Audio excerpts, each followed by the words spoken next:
Afternoon to all of you and welcome to India's largest learning platform UPSC CSC in Hindi. Unacademy के इस बेहतरीन platform पर मैं प्रदीप कुमार सिंह आप सभी का स्वागत करता हूं। उम्मीद करते हैं कि आप लोग काफी अच्छे होंगे और आपकी स्टडी भी काफी अच्छी चल रही होगी। तो अभी तक आप लोग को जितने हैं क्लासेस में लेके आ रहा हूं, जो आज की मेरी कोई भारत का इतिहास हो उसमें भी मेरे द्वारा 20 क्लासेस यहाँ पर करा दिया गया है। आप लोग को जरूरत है इसको देखने की। आधुनिक भारत की क्लास भी मैंने यहाँ पर शुरू किया है और आज से अगर आप लोग सपोर्ट करोगे तो भारत का भूगोल यह भी मैंने शुरू किया है। यह कितने बजे होगा? रात में 9 बजे से लेकर 11 पीएम तक यह भारत का भूगोल की क्लास होगी। और आप लोग जो करंट अफेयर्स अभी तक पढ़े हो या पढ़ना चाह रहे हो, इसके लिए मेरे द्वारा 3 पीएम से लेकर 5 पीएम तक का एक क्लास रखा गया है। ठीक है ना जी, थैंक यू। तो आप सभी को जरूरत है आज की क्लास में अच्छे तरीके से अपना भोजन वोजन करके मोबाइल को सामने रख के लाइव क्लास में जुड़कर क्लास करने की आवश्यकता है, क्योंकि ये इतनी क्लासेस 6 से 7 घंटे की क्लासेस केवल और केवल स्पेशल क्लास है। और उसके बाद आप अगर यूट्यूब पर देखते हो तो आप यूट्यूब पर विश्व का भूगोल का मैं रिकॉर्डेड क्लास दे दूंगा, तो वहां पर विश्व भूगोल की रिकॉर्डेड क्लास होगी। और प्राचीन भारत का मेंस का हम लोग का क्लास तो चल ही रहा है ना, ये सभी की सभी क्लासेस हम लोग देखेंगे आज की। चलिए, अगर आप लोग प्लस का सब्सक्रिप्शन लेते हैं तो उसके लिए आपको एक कोड का यूज करना होगा। और कोड कौन सा है? पीके 10। पीके 10 कोड का यूज करने के बाद आप सभी को मिलेगा 10% का डिस्काउंट, प्लस मेरे साथ जुड़ने का मौका मिलेगा, जहां पर मैं आप लोगों को पर्सनल गाइड करूंगा, चाहे वो वीडियो कॉल के माध्यम से हो, ऐसे लोगों के साथ में शेयर शुरुआत किया गया है। टाइम टू टाइम आप के रूप में लिया हुआ है, हिस्ट्री को ऑप्शनल के रूप में लिया हुआ है। ठीक है, पीपीटी यहां पर है रीडिंग। हाँ, चेम्सफोर्ड के बारे में हम लोग देख रहे थे, इसी के बारे में हम लोग देख रहे थे ना, लॉर्ड चेम्सफोर्ड के बारे में देख रहे थे। तो मैं ये चाहूंगा कि मेरे द्वारा पीपीटी यहां पर है, आप सभी लोग यहां से पीपीटी डाउनलोड करके देख सकते हैं क्लासेस का ऑल रिकॉर्डिंग। लेकिन मैं यहां पर लिख कर थोड़ा बहुत आप लोगों को बताने का प्रयत्न करूंगा ताकि आप लोगों का नोट्स बनता रहे। हाँ, चेम्सफोर्ड आज पढ़ना है। सिकंदर तो प्राचीन में है ना, सिकंदर हम लोग का कंप्लीट हो गया सौरभ कल। प्राचीन भारत के इतिहास में पढ़ना है ना, तो हम लोग यहां देखते हैं लॉर्ड चेम्सफोर्ड। इसके बारे में हम लोग देखेंगे, लॉर्ड चेम्सफोर्ड के बारे में देखेंगे। अगर हम लोग लॉर्ड चेम्सफोर्ड को देखें तो इसका समय यानी कि कब से कब तक वायसराय बनकर रहा था, तो 1916 से लेकर 1921 ईस्वी तक यह भारत का वायसराय बनकर रहा था। अब इसके समय में कौन कौन सी घटनाएं हुई थी, उन सभी घटनाओं को एक एक करके आप लोग लिखते हुए चलिएगा और मैं बताते हुए चलूंगा। जैसे अगर मैं आप लोगों को बताता हूं 1916 में अगर देखा जाए तो महिला विश्वविद्यालय की स्थापना किया गया था। दो काम 1916 में हो रहा है। एक तो कौन सा काम हो रहा है? महिला विश्वविद्यालय की स्थापना किया गया। अगर ये महिला विश्वविद्यालय की स्थापना किया गया तो ये महिला विश्वविद्यालय की स्थापना कहां पर किया गया? तो पूना में किया गया। कहां पर किया गया? पूना में किया गया। और किसके द्वारा किया गया? तो ये किया गया था डीके कर्वे के द्वारा। एक एक पॉइंट्स में जो आप लोगों को बता रहा हूं ना, बहुत इंपॉर्टेंस है और अलग अलग किताबों से खोज के लाया गया है।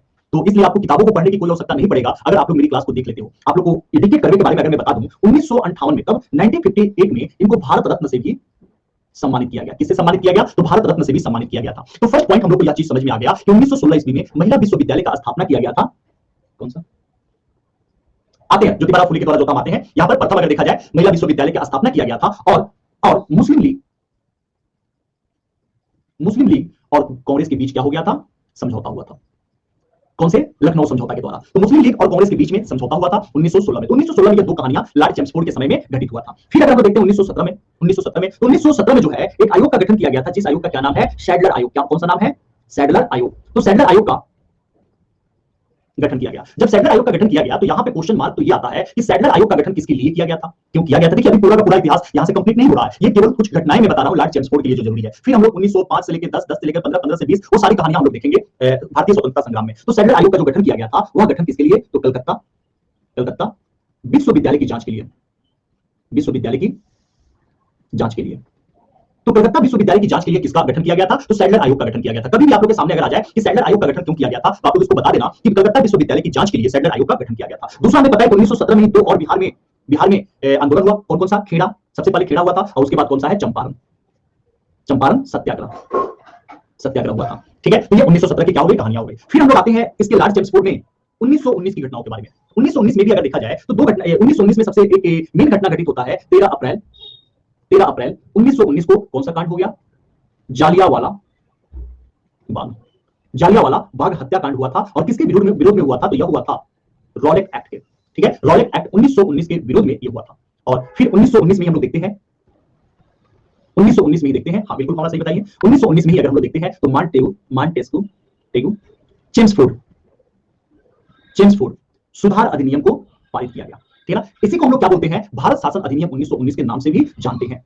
भारत शासन अधिनियम 1919 के नाम से भी जानते हैं। और इसी भारत शासन अधिनियम 1919 या मॉन्टेस्क्यू चेम्सफोर्ड, जो मॉन्टेस्क्यू थे या भारत सचिव थे और जो चेम्सफोर्ड थे या भारत के वायसराय थे, और इन्हीं दोनों के कारण इसका नाम मॉन्टेस्क्यू चेम्सफोर्ड सुधार योजना के नाम से भी जाना जाता है। इनके अनुसार ये कहा गया था कि रॉलेट एक्ट में जो सुधार है इसके सुधार के लिए कार्य किया जाएगा। और इन्हीं के द्वारा प्रांतों में, कहां पर?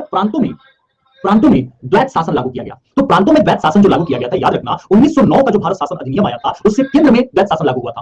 लागू किया गया था। जबकि वहीं पर सेकंड पॉइंट्स में देखना कि प्रांतों में द्वैत शासन कब लागू हो जाता है, तो प्रांतों में जो द्वैत शासन है या 1919 के भारत शासन अधिनियम या मॉन्टेस्क्यू चेम्सफोर्ड योजना के द्वारा लागू होता है। सभी को स्वागत है, नीतू, जितेंद्र, निखिल। पटेल जी, लवली, राशि, सभी का स्वागत है इस चैनल पे और ये आप लोग का अपना है अनअकैडमी का। देखिए, आप लोगों को देखना है सिर्फ और समझना है, अपना नोट्स बनाना है। और हाँ, गुड आफ्टरनून। और आप लोग खुद देखोगे कि जब आप लोग का पेपर आएगा ना, तो मेरे नोट्स को उठाकर देखोगे। आप लोग जो पीपीटी वाला और उस तरीके की क्लासेस देख देखकर बोर हो चुके हो या नहीं हुए हो, तो जाकर देखो और बेनिफिट उसका देखो, कितना पेपर के अकॉर्डिंग वो पढ़ा रहे हैं लोग टीचर। तो पहले आप प्रीवियस ईयर के क्वेश्चन को उठाओ, क्लासेस को देखो, उसके बाद टीचर का आकलन करो, टीचर एक सेलेक्ट करो और कोर्सेज पूरा कंप्लीट करो अपना। नहीं तो ऐसे भटकते रह जाओगे आप लोग, नहीं कंप्लीट। जैसे ये क्लासेस चल रहा है और बहुत सारे बच्चे भी ऐसे हैं जो भटक रहे हैं, तो भटको मत। आधुनिक भारत अगर पढ़ना है तो आ जाओ, कंप्लीट कोर्स। हाँ, थैंक यू राखी। ठीक है, तो आ जाओ आप सभी, कंप्लीट कोर्स अब यहाँ से जो होता है कंप्लीट करो। गुड आफ्टरनून आप राजी का। चलिए अब हम लोग देखते हैं कब का 1920। 1920 में क्या हुआ था? क्या कोई कॉलेज की स्थापना हुआ था क्या? याद रखिए तो, सर सैयद अहमद खान के द्वारा कौन से कॉलेज की स्थापना किया गया था? आप सभी को पता होगा, अलीगढ़। हाँ, वेरी गुड, है ना, अलीगढ़ मुस्लिम विश्वविद्यालय। अलीगढ़ मुस्लिम विश्वविद्यालय की स्थापना कब की, किसके द्वारा किया गया? तो सर सैयद अहमद खान के द्वारा किया गया। सर सैयद अहमद खान। तो सर सैयद अहमद खान के द्वारा अलीगढ़ मुस्लिम विश्वविद्यालय की स्थापना किया गया। और 1920 का ही समय है जिस समय पहली बार भारतीयों के लिए कमांडर इन चीफ के लिए सक्षम पद माना गया, यानी कि प्रथम बार भारतीयों को इस पद के लिए, उच्च पद के लिए मिल गया है। अच्छा, चलिए चलिए, तो अब यहां पर क्या रहा कि कौन से पद के लिए? कमांडर पदों के लिए भारतीयों को सक्षम माना गया। अभी तक भारतीयों को इस पद के लिए सक्षम नहीं माना जाता था, लेकिन अब से यहां पर क्या हुआ? सक्षम माना जाने लगा। तो अब लिख लीजिएगा यहां पर, पहली बार भारतीयों को ब्रिटिश सेना के कमांडर पदों के लिए भारतीयों को कमांडर पदों के लिए सक्षम माना गया। और बिहार में सबसे प्रथम भारतीय को गवर्नर बनाया गया। बिहार के, जल्दी से एक बार आप लोग नाम बताइएगा कि बिहार के सबसे प्रथम भारतीय गवर्नर कौन से रहे? बताइएगा आप लोग ना, बिहार के सबसे प्रथम भारतीय गवर्नर कौन से रहे? तो उनका नाम क्या रहा? उनका नाम रहा सत्येंद्र सिन्हा। क्या रहा? सत्येंद्र सिन्हा। यह फर्स्ट भारतीय हैं जिनको बिहार का गवर्नर बनाया गया। जिनको क्या बनाया गया? बिहार का गवर्नर बनाया गया। और इसी समय दो आंदोलन 1920 और 21 में देखते हैं तो दो आंदोलन की शुरुआत हो जा रहा है। एक आंदोलन कौन सा है? खिलाफत आंदोलन। इसके पीछे कारण और सारी चीजें हम लोग देखेंगे आंदोलन में। और दूसरा कौन सा है? असहयोग आंदोलन। ठीक है, 1921 के समय ही अगर हम लोग नजर डालते हैं तो केरल में मोपला विद्रोह होता है। 1921 में ही केरल में मोपला का विद्रोह होता है। और 1921 के समय ही प्रिंस ऑफ वेल्स की भारत यात्रा होता है। ये नवंबर 1921 में प्रिंस ऑफ वेल्स की भारत में यात्रा हुआ था। तो देखिए, ये सब कुछ क्रमबद्ध तरीके हैं, जिन तरीकों को आप लोग को एक एक करके याद रखे रहोगे तो आपके पेपर के लिए सबसे ज्यादा इजी बनते जाएगा। ठीक है, फिर अगर हम आगे देखते हैं यहाँ पर, तो 1921 का ही समय है जब मावेंद्र नाथ राय के द्वारा कौन सी पार्टी का गठन किया गया था? एक बार आप लोग बताइए तो, कौन सी पार्टी का गठन किया गया था? तो सभी बच्चों को पता होगा, भारतीय कम्युनिस्ट पार्टी। अच्छा, चलिए, आप लोगों को इतना पता है, एक बार आप लोग बताइएगा, भारतीय कम्युनिस्ट पार्टी का गठन कहां पर किया गया था? कौन से स्थान पर? भारतीय कम्युनिस्ट पार्टी। तो भारतीय कम्युनिस्ट पार्टी का गठन किया जाता है मानवेंद्र राय के द्वारा। और यह कहां पर किया गया था? यह किया गया था ताशकंद में। कहां पर किया गया था? तो ताशकंद में किया गया था। और 4 फरवरी 1922 में एक घटना घटित हो गई। और कौन सी घटना घटित हुई? चौरा चौरी की। कौन सी घटना घटित हो गई? तो चौरा चौरी कांड हो गया। चौरा चौरी है कहां पर? तो गोरखपुर के पास में है। गोरखपुर का एक जिला है चौरा चौरी। और इसी के कारण, इसी कांड के द्वारा क्या हो गया था? असहयोग आंदोलन वापस हो गया था। वॉइस नहीं आ रही है क्या? वॉइस में प्रॉब्लम हो रहा है क्या? एक राखी का आ रहा है मैसेज की वॉइस नहीं आ रहा है। असहयोग आंदोलन बंद हो गया था। क्लियर है? एक बार आप देख लीजिए राखी, शायद आप में प्रॉब्लम हुआ हो। तो असहयोग आंदोलन चौरा चौरी के कारण बंद हो गया। यही समय है 1922 का ही, जब 1922 का समय है जब विश्व भारती विश्वविद्यालय की स्थापना होता है। और यह कार्य करना प्रारंभ कर देते हैं। भारतीय विद्यार्थियों के लिए इसका स्थापना किया गया था। कार्य करना यह क्या कर देता है? प्रारंभ कर देता है। और इसकी स्थापना किसके द्वारा किया गया था? तो रविंद्रनाथ टैगोर के द्वारा। ठीक है ना, रविंद्रनाथ टैगोर के द्वारा यह इसको जो होता है द्वारा इसको स्थापित किया गया था। रविंद्रनाथ टैगोर के द्वारा इसकी क्या की गई थी? स्थापना की गई थी। तो समझिएगा यहाँ पर 1922 में ही विश्व भारती विश्वविद्यालय की स्थापना रविंद्रनाथ टैगोर के द्वारा किया जाता है। और उसी टाइम यह भारतीय विद्यार्थियों के पढ़ने के लिए, एजुकेशन के लिए इसने कार्य करना शुरू कर दिया। 1923 का समय आता है। ठीक है, 1923 का समय आता है। और 1923 के समय में अगर देखा जाए तो प्रशासनिक सेवाओं के लिए उम्मीदवारों का चयन शुरू हो जाता है। और इसके लिए एक साथ एग्जाम होता है। कहां पर? भारत के दिल्ली में और लंदन में। 1923 यानी कि भारत में, मैंने आप लोगों को दिखाया था ना, प्रशासनिक सिविल सेवा की परीक्षा की शुरुआत भारत में हो रहा है। और किसके समय में? जेम्स फोर्ड वाले। ठीक है ना, तो 23 में अगर हम लोग देखते हैं तो हम लिख सकते हैं यहां पर प्रशासनिक सेवाओं में उम्मीदवारों के उम्मीदवारों के चयन की क्या हो जा रही है, शुरुआत हो जा रही है। और ये जो चयन की जो शुरुआत हो रहा है, यानी कि एग्जाम जो हो रहा है वह दिल्ली और लंदन लंदन दोनों जगह पर क्या हुआ, एक साथ परीक्षा कराया गया, एक साथ परीक्षा। ब्रिटेन में भी बैठकर ब्रिटेन वाले जो लोग थे वह भारत के प्रशासनिक सेवा में जाने के लिए एग्जाम दिए हुए थे, और जो ये भारतीय थे या दिल्ली में बैठकर, जैसे हम लोग दिल्ली में हैं तो दिल्ली में बैठकर इन्होंने एग्जाम दिया था। इससे पहले जो पेपर हो रहा था वह पेपर देने के लिए, एग्जाम देने के लिए लंदन जाना पड़ता था। लेकिन अब क्या हो गया, भारत में भारतीय प्रशासनिक सेवा का एग्जाम की शुरुआत हो गया। ठीक है, यही वो समय है, 23 का ही वो समय है जिस समय स्वराज पार्टी देखिए, जब असहयोग आंदोलन की समाप्ति हो चुका था, तो असहयोग आंदोलन की समाप्ति हो जाने के बाद अब लोगों के पास कोई काम नहीं था कि असहयोग आंदोलन तो बंद हो चुका है, एक प्रकार से उदासी मायूसी से छा गई थी कि अंग्रेजों के विरुद्ध अब किस प्रकार से कार्य हो। उसी में एक व्यक्ति होते हैं जिनका नाम क्या है, चित्तरंजन दास और मोतीलाल नेहरू, दो लोग होते हैं। एक नाम कौन से हैं, मोतीलाल नेहरू के बारे में तो आप लोग जानते ही हैं। पंडित जवाहरलाल नेहरू के पिताजी उस समय के लोग, मतलब उस टाइम पर ये 1.25 लाख और लाख रुपए मंथली कमा रहे थे। उन्होंने अपनी मंथली महीना पैसा का मोह माया छोड़ दिया देश के आगे। और आजकल के नेताओं को देखिए, देश को बेच देते हैं पैसा के लिए। और इस समय दूसरे कौन से हैं, CR दास हैं, चित्तरंजन दास।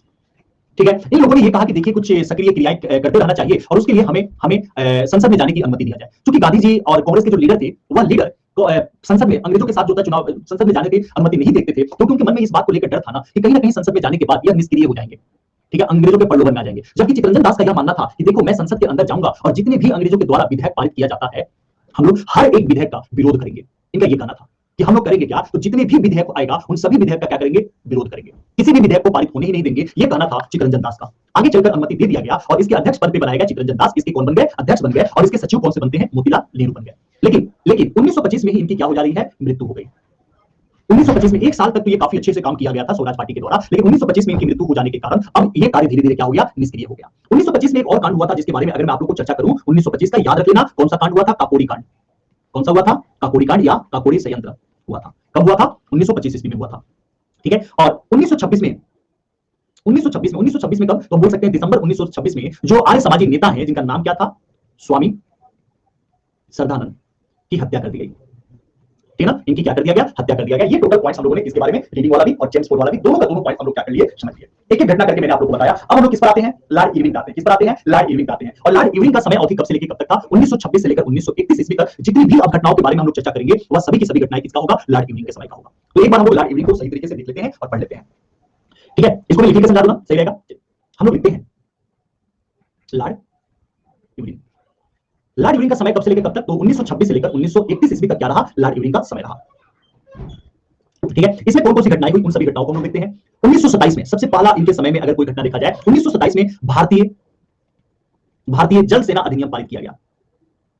जल सेना अधिनियम पारित किया गया, तो किसके समय में किया गया था, लॉर्ड इरविन के समय में। और 1927 में देखा जाए तो साइमन कमीशन की नियुक्ति हुई। देखिए, इसकी नियुक्ति जो होने वाली थी वो 10 साल के बाद होने वाली थी। यानी कि 1919 का जो अधिनियम आया हुआ था, 1919 का अधिनियम में यह था कि इस अधिनियम के कार्यों की जांच के लिए 10 साल के बाद एक साइमन कमीशन को भारत में भेजा जाएगा, यह था। लेकिन 1928 में वहां पे चुनाव होने वाला था और चुनाव में लेबर पार्टी जो वहां पर थी उसकी पराजय होने की उम्मीद हो गया था। और जो दूसरी पार्टी वहां पर बनने वाली थी वो भारत के आंदोलन से सिंपैथी रख रही थी। तो लेबर पार्टी को इस बात को लगा कि अगर वो पार्टी बन जाती है तो कहीं ना कहीं हमारे जो कार्य है उसको सही तरीके से वो यहाँ पर नहीं दिखाएगी साइमन कमीशन के द्वारा। तो यही रीजन हुआ कि 2 साल पहले ही भारत के लिए साइमन कमीशन की नियुक्ति कर दिया गया और 1928 में भारत में साइमन कमीशन को भेज भी दिया गया था। और साइमन कमीशन यह भारत में आता कब है, 1928 में।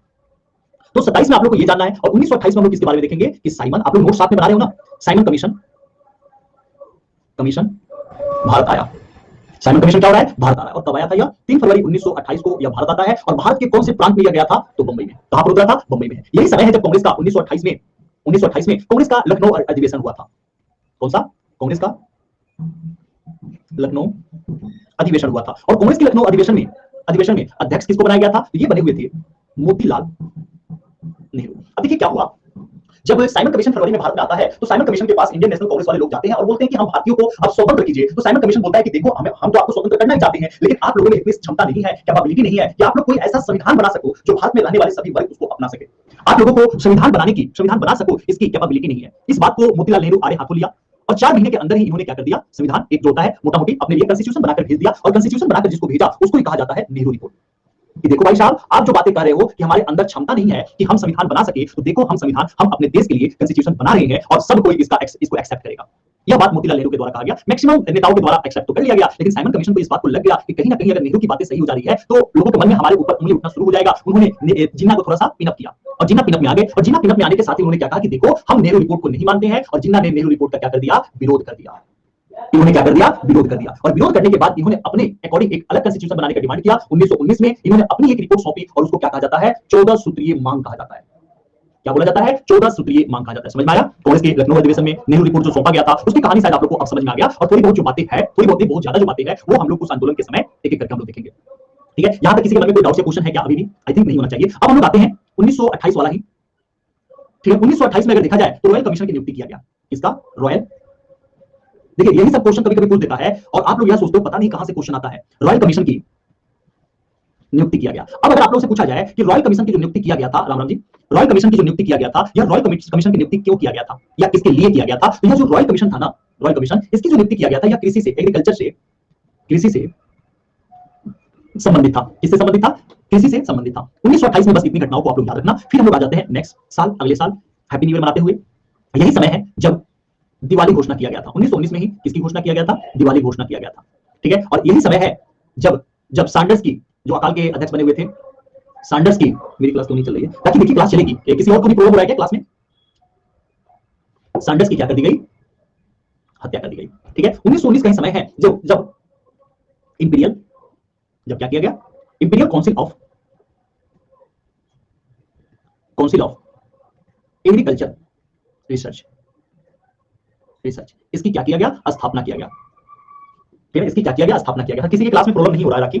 आपका शायद एक बार डाटा ऑफ करके ऑन करके देखिएगा जी। तो इसकी क्या किया गया? स्थापना किया गया। किसका? इंपीरियल काउंसिल ऑफ एग्रीकल्चर का यहां पर क्या किया गया? स्थापना किया गया था। और यही 1929 के समय में ही लाहौर संयंत्र देखा गया। कौन सा संयंत्र हुआ था? लाहौर संयंत्र हुआ था। ये सारी की सारी चीजें 1929। अच्छा, 1929 का एक और था ना मेन पॉइंट्स, ठीक ना, एक और मेन पॉइंट था ना, और वो कौन सा? पब्लिक सेफ्टी बिल वाला, याद है क्या? भगत सिंह बटुकेश्वर दत्त का, दोनों ने जाकर असेंबली में जो बम फोड़ा था, वह बम उस समय कौन से बिल के विरोध में किया गया था? तो उस समय एक बिल पारित हो रहा था और उस बिल का क्या नाम था? पब्लिक सेफ्टी बिल, बिल के विरोध में। ठीक ना, इस बिल के विरोध में अगर देखा जाए, इस बिल के विरोध में कौन कौन? तो भगत सिंह और कौन से? बटुकेश्वर दत्त। तो भगत सिंह और बटुकेश्वर दत्त के द्वारा, इन दोनों लोगों के द्वारा क्या किया गया? असेंबली में बम फेंका गया था। और जब भगत सिंह और बटुकेश्वर दत्त ने बम फेंका तो एक जज है, जिस जज का क्या नाम है? GC Hilton. क्या नाम है? GC Hilton. यह ब्रिटिश जज थे। तो जीसी हिल्टन, हाँ, लाहौर असेंबली में जी। तो जीसी हिल्टन के द्वारा ही इनको फांसी की सजा सुनाई दी गई थी। और फांसी कब होती है? तो 23 मार्च 1931। फांसी की सजा किसने दिया था? जीसी हिल्टन ने इसको क्या दिया? फांसी की सजा सुनाया था और 23 मार्च 1931 को फांसी दिया गया। यह वही समय है जिस समय हम लोग किस दिवस के रूप में मनाते हैं? तो शहीद दिवस मनाते हैं। तो जो शहीद दिवस मनाया जाता है वह 23 मार्च 1931 को मनाया जाता है। लेकिन उससे पहले एक और घटना घटित हो चुका था जो भगत सिंह को भी पता चला हुआ था, उससे काफी ज्यादा वह एक दुखी भी हो चुके थे। कौन सी घटना है वो? 27 फरवरी 1931। यह दिन कोई भूल सकता है क्या? 27 फरवरी 1931 को क्या हुआ था? तो इलाहाबाद के वो अल्फ्रेड पार्क को याद कीजिए। हाँ, ठीक ना, इलाहाबाद के अल्फ्रेड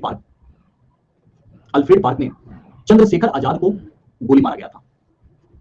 इन्होंने क्या कर लिया? अपने आप को ही गोली मार लिया, क्योंकि बचपन में ही इन्होंने यह घोषणा किया था कि आज के बाद मैं अंग्रेजों के हाथ कभी नहीं लगूंगा, और पूरी लाइफ में ये अंग्रेजों के हाथ कभी नहीं लगे। कहानियां बहुत है इनके बारे में कि इन्होंने उस अल्फ्रेड पार्क में अकेले इतनी गोलियां चलाई थी, इनके मरने के बाद भी किसी ब्रिटिश सैनिक के अंदर इतनी हिम्मत नहीं हो रही थी कि वो जाकर चंद्रशेखर आजाद के शरीर को टच करे। इतने डरे हुए लोग थे इनसे। अपने आप मार लिया था। एक गोली बचा था, इनको ये लगा कि अगर ये भी गोली मैं सैनिकों पे चला देता हूं, पुलिस पे चला देता हूं, तो मेरे पास कोई गोली नहीं रहेगा, तो पुलिस आकर मुझे जिंदा पकड़ लेगी। और उन्होंने कसम खाया था कि जिंदा कभी लाइफ में अंग्रेजों के हाथ नहीं लगेंगे, तो उनका कसम टूट जाएगा। तो अपनी कसम के मान रखने के लिए, मर्यादा रखने के लिए इन्होंने अपने आप को ही वो अंतिम गोली मार ली। हाँ, 23 मार्च 1931 मूवी भी बनी हुई है और शायद उसमें ये काम किया है, अजय देवगन ने काम किया हुआ है। तो इस प्रकार से शहीद दिवस मान लिया गया। अच्छा, यहीं पे हम लोग देखते हैं कि 64 दिनों तक, कितने दिनों तक? 64 दिन तक। क्या नाम है उनका? जतिन दास। ठीक है, तो जतिन दास की 64 दिन की भूख हड़ताल के बाद जेल में उनकी क्या हो गई? जेल में ही उनकी क्या हो गई? मृत्यु हो गई। तो जतिन दास जो थे ना, उन्होंने भूख हड़ताल, चाहे इनका आपको बटुकेश्वर दत्त या अगर हम बोलते हैं ये भगत सिंह, सभी लोगों के द्वारा जेल में ही भूख हड़ताल किया गया था। और यह भूख हड़ताल किस लिए किया गया था? तो भूख हड़ताल करने के पीछे रीजन यह था कि जेलों के अंदर उनको अच्छा भोजन मुहैया नहीं कराया जाता था। भोजन की क्वालिटी जो था वो बहुत ही बेहद गंदे किस्म का भोजन की क्वालिटी था, और उसी क्वालिटी को सुधारने के लिए जतिन दास और इन लोगों के द्वारा भूख हड़ताल किया गया। और 64 दिनों तक बिना अन्न का ग्रहण करने के कारण इनकी क्या हो गई? मृत्यु हो गई। आप लोग भी होंगे, ऐसा थोड़े, पता नहीं आप लोग पिछले जन्म में क्या पता स्वतंत्रता सेनानी हो, कोई उसमें रानी लक्ष्मीबाई हो, और कोई उसमें चंद्रशेखर आजाद हो, कोई भगत सिंह हो, जो मेरी क्लासेस को देख रहा हो पिछले जन्म वाले, है ना। ये बात अलग है कि कहानियां याद नहीं है, लेकिन आप हम लोग तो वही है ना, हम लोग अलग थोड़े हैं। तो इनकी क्या हो जाती है, मृत्यु हो जाती है। और फिर हम लोग देखते हैं 1929 में ही कांग्रेस का 1929 में कांग्रेस का एक अधिवेशन होता है और वह अधिवेशन कौन सा है, लाहौर अधिवेशन। कौन सा है, लाहौर अधिवेशन। कब हुआ था, 1929 में। देखो दीप्ति बोल भी रही है, से याद आ रहा है वो तलवार का चलाना, यानी कि झांसी की रानी वाला है ना। ठीक है, तो लाहौर अधिवेशन हुआ था और इसी लाहौर अधिवेशन में सबसे प्रथम बार पूर्ण स्वराज की मांग किया गया, पूर्ण स्वराज की मांग किया गया। तो इसी लाहौर अधिवेशन में सबसे प्रथम बार पूर्ण स्वराज की क्या किया जा रहा है, मांग किया जा रहा है। 1929 की सारी कहानियां हम लोग का कंप्लीट हो गया। फिर हम लोग आते हैं कब की घटना, 1930 का। कब की घटना पे आते हैं, 1930 का। 1930 की घटना आप लोगों को पता है कि यही समय है जब सविनय अवज्ञा आंदोलन की शुरुआत किया गया था। कौन सा, सविनय अवज्ञा आंदोलन। इसका क्या किया गया, शुरुआत किया गया। और कब किया गया था, तो 4 फरवरी को 1931 को यह प्रारंभ किया गया था। ठीक है, यही समय है जब 26 जनवरी 1930 को स्वतंत्रता दिवस का भी आयोजन किया गया था। हाँ, नमक सत्याग्रह वाला, बिल्कुल सही। अभी मैं उस पे आ रहा हूं। स्वतंत्रता दिवस का आयोजन किया गया था, यही वो 26 जनवरी 1930 का समय है जब फर्स्ट बोल में जी मैं आ रहा हूं। हाँ, उसी पे आ रहा हूं, अब आगे एक एक करके कि स्वतंत्रता दिवस की घोषणा किया गया। अब यहां समझिएगा 12 मार्च 1930 को 12 मार्च 1930 को दांडी यात्रा शुरू होता है। 12 मार्च 1930 को दांडी यात्रा की क्या है, शुरुआत होता है। और 26 अप्रैल 1930 को दांडी में पहुंचकर इन्होंने क्या किया, नमक बनाकर नमक कानून तोड़ा। ये कहां पहुंचे थे, तो दांडी पहुंचकर। कहां पर, तो दांडी में पहुंचकर। ठीक है, चलिए अब अगर हम देखिए यहां पर, हाँ, तो टोटल ये 26 अप्रैल नहीं 26 अप्रैल नहीं था सौरभ जी, यहां देख लीजिए ना, टोटल कितने दिन लगे थे चलने में। तो टोटल आप लोग याद रखिएगा 24 दिन लगे थे। कितना, 24 दिन। अब आपको जोड़ लो ना, ठीक है, इधर 18 और ये 6, 24, तो टोटल 24 दिन ही तो लगे थे ना। तो 26 अप्रैल को यहां नहीं पहुंचे थे। और अगर पूछा जाए टोटल डिस्टेंस कितना था साबरमती से दांडी तक का, तो टोटल डिस्टेंस कितना था, तो डिस्टेंस में कंफ्यूजन है। कहीं कहीं पर 375 किलोमीटर लिखा है और कहीं कहीं पर 390 किलोमीटर लिखा है। अर्थात इस तरीके से क्वेश्चन अब डिस्टेंस वाला क्वेश्चन करके नहीं पूछा जा सकता। तो डिस्टेंस में अगर वो डिस्टेंस इस प्रकार से दे दिया है तो मैं भी नहीं पूछेगा, है ना। चलिए, प्रतिनिधि कितने थे, यानी कि महात्मा गांधी के साथ कितने लोग 24 दिनों तक पैदल चले थे, वह प्रतिनिधि कितने थे, तो 78 प्रतिनिधि थे। कितने थे, 78 प्रतिनिधि थे। और उसमें एक कौन से हैं, गांधी जी हैं, उसमें एक गांधी जी भी है। सुभाष चंद्र बोस ने, सुभाष चंद्र बोस, तो सुभाष चंद्र बोस ने भारत में जो दांडी यात्रा किया गया था, उस दांडी यात्रा को इन्होंने किसके साथ कंपेयर किया, तो नेपोलियन के पेरिस मार्च से, और मुसोलिनी के रोम मार्च से इन्होंने कंपेयर किया था। तो ये तो सभी बच्चों को पता होगा ना कि नेपोलियन के पेरिस मार्च वाला तो पता होगा, मुसोलिनी के रोम मार्च वाला नहीं पता होगा। तो मे भी ये भी आप लोग याद रखेंगे कि सुभाष चंद्र बोस के द्वारा ही जो दांडी यात्रा कराया गया था, किए थे महात्मा गांधी ने, उसको मुसोलिनी के रोम मार्च से इन्होंने क्या किया, कंपेरिजन किया हुआ था। ठीक है, और एक और है, इसके बारे में लिख लीजिएगा। एक है जिनका नाम है वेब मिलर। यह पत्रकार है या न्यू फ्री मैन के संपादक थे, न्यू फ्री मैन के संपादक हैं। और ये साथ यानी कि जो वेब मिलर थे ना, या वेब मिलर साथ गए हुए थे 24 दिनों तक गांधी जी के साथ या भ्रमण करते हुए जाते हुए टोटल कवरेज किए थे। कौन, वेब मिलर। तो याद रखिएगा, या पेपर वाले थे, अखबार वाले थे। और न्यू फ्री मैन न्यूज़पेपर के यह संपादक होते हैं। और यह भी इन्हीं लोगों के साथ यानी कि प्रतिनिधियों में क्या है, यह शामिल होते हैं। ये टोटल पॉइंट्स किसके बारे में हो रहा है, दांडी मार्च के बारे में हो रहा है। लेकिन महात्मा गांधी के दांडी मार्च से प्रभावित होकर सिर्फ महात्मा गांधी ही नहीं, कुछ अन्य भी दांडी यात्राएं की शुरुआत हुआ था, कुछ अन्य दांडी यात्राओं की शुरुआत कराया गया था। और वह जैसे कौन कौन से हैं, तो अगर हम लोग नजर डालते हैं तमिलनाडु में, तो तमिलनाडु में किसने दांडी मार्च किया था, दांडी मार्च शुरू किए गए थे ना। देखिए, दांडी मार्च यहाँ पर ये था ना कि असहयोग आंदोलन की शुरू करने के लिए, जब इनकी मांगों को उन्होंने ब्रिटिश वालों ने नहीं माना, इनके द्वारा जब नहीं माना गया, तब इन्होंने दांडी मार्च, इसी के साथ असहयोग आंदोलन की शुरुआत कर दिया गया। 11 सूत्रीय जो मांग रहा, या इसके सेकंड वाले फेज में आएगा, उसको मैं चर्चा करूंगा, ठीक है ना। 11 मार्च 1931 में आएगा और ये दांडी मार्च ये शुरू कर रहा है। ठीक है सुमन, तो 2 मिनट समय दीजिएगा, 11 सूत्रीय मांग दिया जाएगा। तो तमिलनाडु में किसके द्वारा शुरू किया गया था, तो राजा जी चक्रवर्ती राजगोपालाचारी। तो राजा जी चक्रवर्ती राजगोपालाचारी के द्वारा तमिलनाडु में दांडी मार्च किया गया था। वहीं पर अगर हम लोग केरल पे नजर डालते हैं, तो केरल पे अलग अलग जो सत्याग्रह के नेता थे, यानी कि वाइकोम, वहां सत्याग्रह चल रहा था। तो वाइकोम सत्याग्रह के जो नेता थे, तो वाइकोम सत्याग्रह के नेताओं के द्वारा वहां पर चलाया गया था। और वो नेता अगर देखा जाए तो कौन कौन से हैं, केलापन, केरल की बात आ रही है इसलिए आप लोग थोड़ा नाम के लिए तैयार रहिएगा, माधव और मेनन, अच्छा नाम है, याद रहेगा। और वहीं पर अगर हम लोग देखते हैं उड़ीसा में, तो उड़ीसा में किसके द्वारा शुरू किया गया था, गोपी चंद्र। और इसको बीपीएससी ने फोकस करके पूछ लिया। कभी कभी मैच करने के लिए यूपीएससी दे देता है, तो कभी भी आप लोगों को मैच करने के लिए अगर दे दे, ठीक है, तभी आप लोग तैयार रहिएगा। तो मैच करने के लिए भी गोपी चंद्र। ठीक है, अब क्या हुआ, यहाँ पर दांडी मार्च की शुरुआत हो गया और प्रथम गोलमेज सम्मेलन का पेरिस में मैकडोनाल्ड के द्वारा उद्घाटन किया गया, जिसमें गांधी जी नहीं गए। और जब गांधी जी नहीं गए, कांग्रेस ने जब पार्टिसिपेट नहीं किया, तो प्रथम गोलमेज सम्मेलन असफल हो गया। तो मैकडोनाल्ड को भी लगा कि कहीं ना कहीं गांधी जी को बुलाना सही होगा।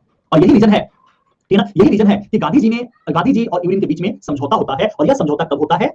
1931 में। अब आपके पॉइंट पर हम आए सुमन जी, ठीक है, 1931 में आते हैं, क्योंकि आंदोलन कर रहे थे, उनके विरुद्ध थे ना, अंग्रेजों के विरुद्ध थे ना, तो उनके मीटिंग में पार्टिसिपेट क्यों करें? जब तक हमारी मांगों को आप नहीं मानोगे, जैसे अभी मैं आप लोगों से कहता हूं कि ये इतनी बेहतरीन, इतनी अच्छी क्लासेस मैं आप लोगों को प्रोवाइड करा रहा हूं, लिख करके, कहानी के साथ करके, और फुली डिटेल में करवा रहा हूं, आप लोग देखने नहीं आओगे, और जब देखने नहीं आओगे तो मैं क्यों करवाऊंगा भाई? मैं भी आंदोलन पे बैठ जाऊंगा, नहीं कराऊंगा, ठीक है। तो ऐसे ही यहाँ पे गांधी जी हैं, गांधी जी अपनी मांग मान रहे हैं कि भाई ये मेरी मांग है, अंग्रेज मानने के लिए तैयार नहीं है, तो भाई क्यों जाए, हम नहीं जाएंगे, करा लो अपना मीटिंग, ठीक है। जब हम मीटिंग नहीं रहेंगे तो तुम्हें जो मन करना है वो करो, कोई बात नहीं। तो ठीक है, तो यहां पर क्या हुआ 1931 में, जब प्रथम गोलमेज सम्मेलन से में असफल हो गया, तो उसकी असफलता हो जाने के कारण 5 मार्च 1931 को, तब 5 मार्च 1931 को, याद रखना, हाँ याद रखना, मांग में बता रहा हूं, याद रखिएगा, दोनों में समझौता हुआ। डिटेल में हम लोग आंदोलन जब पढ़ेंगे ना, तब मांग 11 के 11 मांग हम लोग देखेंगे, लेकिन यहां पर मैं कुछ मांगों को लिखवा दूंगा। गांधी यूरिन समझौता, अरे यही तो मांग है ना, जिस पर आप लोग भूल गए क्या? जिस पर गांधी जी पे उंगली उठाया जाता है कि गांधी जी अगर चाहते तो भगत सिंह को वो जेल से निकलवा सकते थे। तो कुछ क्रांतिकारियों को इन्होंने निकलवाया था, जेल से निकलवाया था, लेकिन भगत सिंह के लिए इन्होंने डिमांड नहीं रखा था। और यूरिन ने क्या किया? चाल खेल गया। महात्मा गांधी के द्वारा जब भगत सिंह को नहीं निकलवाया गया, तो 31 मार्च को फांसी दे दिया, लो जेल लो, ठीक है। गांधी जी ने उसके बारे में यह बोला है कि चूंकि भगत सिंह पर लाखों युवाओं का विश्वास हो चुका था, और भगत सिंह एक क्रांतिकारी नेता थे, तो उनके निकलने के कारण, जेल से अगर वो निकलते हैं तो लाखों युवा क्रांतिकारी रास्ते पर चल पड़ते, और रास्ते पर अगर वो चलते तो अंग्रेजों को, क्रांतिकारियों को कुचलने में समय नहीं लगता, तो टेबू पे बांधकर वो क्रांतिकारी युवाओं को मरवा सकते थे। या उस समय अंग्रेजों को शक्ति के दम पे कुचल पाना मुश्किल था, तो शक्ति के दम पे नहीं कुचला जा सकता था, और भगत सिंह शक्ति के दम पे ही कुचलना चाहते थे, तो कहीं ना कहीं हमारे भारतीय युवाओं के लिए गलत होता। इसीलिए अभी समय है कि भगत सिंह कुछ दिन और जेल में रहे। उन्होंने फांसी का नहीं कहा था, उन्होंने जेल में रखने का कहा था कि कुछ दिन अभी वो क्या करे, जेल में रहे। सुखदेव के साथ में फांसी दी गई थी, हाँ जी हाँ, चाहते तो फांसी रुकवा सकते थे, क्योंकि अब अहिंसा मार्ग लिया था, भगत सिंह अहिंसा मार्ग अपना लिए थे। नहीं, भगत सिंह अहिंसा मार्ग पर तो थे, अंग्रेजों के लिए नहीं, भारतीयों के लिए, समझिएगा। भगत सिंह अहिंसा के मार्ग पर अंग्रेजों के लिए नहीं थे, भारतीयों के लिए थे।